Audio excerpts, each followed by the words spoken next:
السلام علیکم. یو ورور میسیج کړی وای چې ته دا اینډ سکرین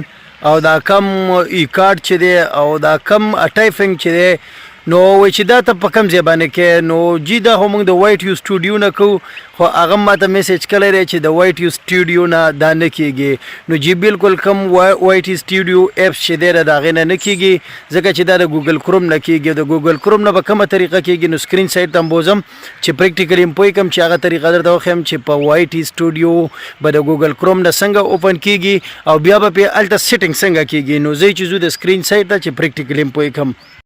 فرست اف آل به خپل ګوګل کروم اوپن کړئ. کله چې ګوګل کروم اوپن کړئ بره سرچ کې به ټایپ کړئ وایټ سټوډیو به ورڅخه خپله راشي. نو چې کله وایټ سټوډیو تاسو اوپن کړئ نو تاسو به ګوره ډېر کسان دي هغوی دا مسټیک وکړي وایټ سټوډیو واخلي که نه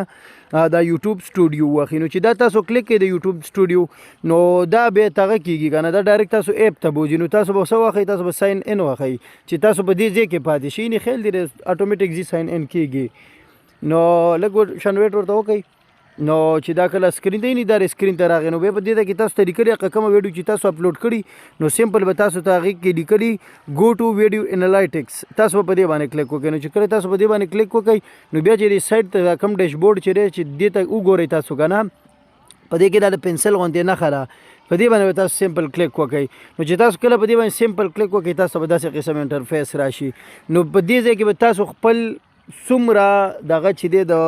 ویډیو سیټ اپ چې دی نو دا تاسو کولی شئ دا زما د ویډیو ډسکرپشن دی د بره ټایټل دی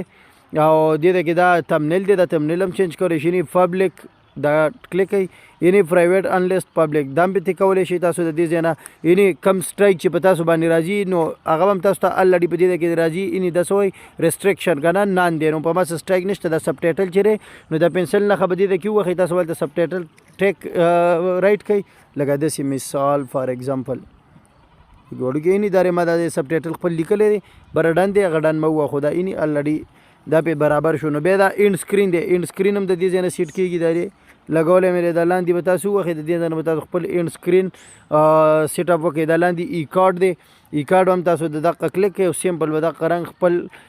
سیټ اپ پې وکړئ. ډېره ایزي او اسانه طریقې ده که ویډیو م خوښه شو خپلو ملګرو سره یې شیر کوئ ویډیو باندې ښایسته ښایسته کمنټس کوئ چاته څه قسمه مسله نو ما سره بالکل رابطه کولی شئ په واټساپ میسنجر په کامنټس کې نو انشاءالله زه به دله بھرپور رهنمایي کوم او انشاءالله میلاویږو به په بله ویډیو کې. الله فامان.